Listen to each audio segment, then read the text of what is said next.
I want to recognize everyone in the audience who has their own painful but important story to tell about the true and brutal nature of the Castro regime. Who witnessed terrible crimes committed in service of a depraved ideology. You saw the dreams of generations held by captive. And just literally, you look at what happened and what communism has done. You knew faces that disappeared, innocents locked in prisons, and believers persecuted for preaching the Word of God. You watched the women in white, bruised, bloodied, and captured on their way from Mass. You have heard the chilling cries of loved ones or the cracks of firing squads piercing through the ocean breeze. Not a good sound. Among the courageous Cuban dissidents with us on stage here today are Carrie Roque, who was imprisoned by the Castro regime 15 years ago. The exiles and dissidents here today have witnessed communism destroy a nation, just as communism has destroyed every single nation where it has ever been tried. But we will not be silent in the face of communist oppression any longer. You have seen the truth, you have spoken the truth, and the truth has now called us, this group, called us to action. Thank you. Last year I promised to be a voice against repression. In our region, remember, tremendous repression. And a voice for the freedom of the Cuban people. You heard that pledge. You exercised the right you have to vote. You went out and you voted. And here I am, like I promised. And now that I am your president, America will expose the crimes of the Castro regime and stand with the Cuban people in their struggle for freedom. Because we know it is best for America to have freedom in our hemisphere, whether in Cuba or Venezuela, and to have a future where the people of each country can live out their own dreams.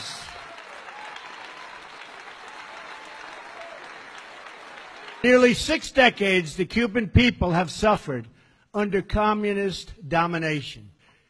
To this day, Cuba is ruled by the same people who killed tens of thousands of their own citizens, who sought to spread their repressive and failed ideology throughout our hemisphere, and who once tried to host enemy nuclear weapons 90 miles from our shores. The Castro regime has shipped arms to North Korea and fueled chaos in Venezuela. While imprisoning innocents, it has harbored cop killers, hijackers, and terrorists. It has supported human trafficking, forced labor, and exploitation all around the globe. This is the simple truth of the Castro regime. My administration will not hide from it, excuse it, or glamorize it. And we will never, ever be blind to it. We know what's going on, and we remember what happened. On my recent trip overseas, I said the United States is adopting a principled realism rooted in our values, shared interests, and common sense. I also said countries should take greater responsibility for creating stability in their own regions. It's hard to think of a policy that makes less sense than the prior administration's terrible and misguided deal with the Castro regime. They made a deal with a government that spreads violence and instability in the region, and nothing they got. Think of it, nothing they got. They fought for everything, and we just didn't fight hard enough. But now, those days are over. Now we hold the cards. We now hold the cards. The previous administrations easing of restrictions on travel and trade does not help the Cuban people. They only enrich the Cuban regime. Profits from investment and tourism flow directly to the military. The regime takes the money and owns the industry. The outcome of last administration's executive action has been only more repression and a move to crush the peaceful democratic movement. Therefore, effective immediately, I am canceling the last administration's completely one-sided deal with Cuba. Policy will seek a much better deal for the Cuban people and for the United States of America. We do not want U.S. dollars to prop up a military monopoly that exploits and abuses the citizens of Cuba. Our new policy begins with strictly enforcing U.S. law. We will not lift sanctions on the Cuban regime until all political prisoners are freed, freedoms of assembly and expression are respected, all political parties are legalized, and free and internationally supervised elections are scheduled. Elections. We will very strongly restrict American dollars flowing to the military, security, and intelligence services that are the core of the Castro regime. They will be restricted. We will enforce the ban on tourism. We will enforce the embargo.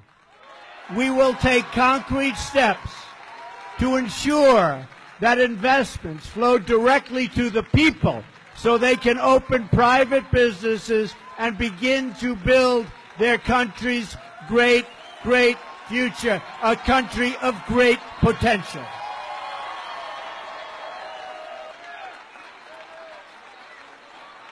My action today bypasses the military and the government to help the Cuban people themselves form businesses and pursue much better lives. We will keep in place the safeguards to prevent Cubans from risking their lives to unlawful travel to the United States.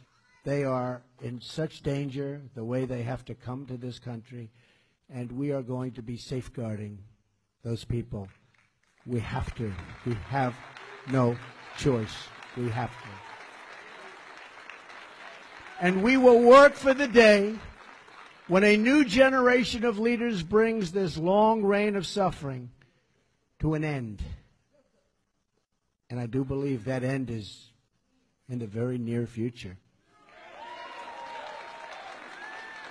We challenge Cuba to come to the table with a new agreement that is in the best interests of both their people and our people, and also of Cuban Americans. To the Cuban government, I say, put an end to the abuse of dissidents. Release the political prisoners. Stop jailing innocent people. Open yourselves to political and economic freedoms. Return the fugitives from American justice, including the return of the cop killer, Joanne Chesimard.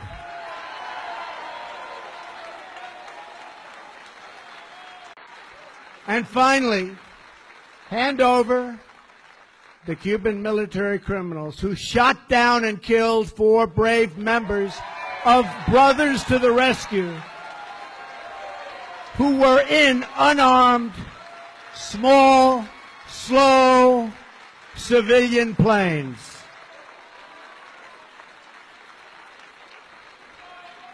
So to the Castro regime, I repeat, The harboring of criminals and fugitives will end. You have no choice. It will end. Any changes to the relationship between the United States and Cuba will depend on real progress toward these and the other goals, many of which I've described. When Cuba is ready to take concrete steps to these ends, we will be ready, willing, and able to come to the table to negotiate that much better deal for Cubans, for Americans, much better deal. And a deal that's fair. A deal that's fair. And a deal that makes sense. Our embassy remains open in the hope that our countries can forge a much stronger and better path. America believes that free, independent, and sovereign nations are the best vehicle for human happiness, for health, for education, for safety, for everything. We all accept that all nations have the right to chart their own paths, and I'm certainly a very big believer in that. So we will respect Cuban sovereignty, but we will never turn our backs on the Cuban people. That will not happen. Over the years, a special sympathy has grown between this land of the free and the beautiful people of that island so close to our shores and so deeply woven into the history of our region. America has rejected the Cuban people's oppressors. They are rejected. Officially today, they are rejected. And to those people, America has become a source of strength and our flag a symbol of hope. I know that is exactly what America is to you and what it represents to you. It represents the same to me. It represents the same to all of us. America will always stand for liberty. And America will always pray and cheer for the freedom of the Cuban people. I just want to end by saying, may God bless everyone searching for freedom. May God bless Cuba. May God bless the United States of America. And God bless you all. Thank you.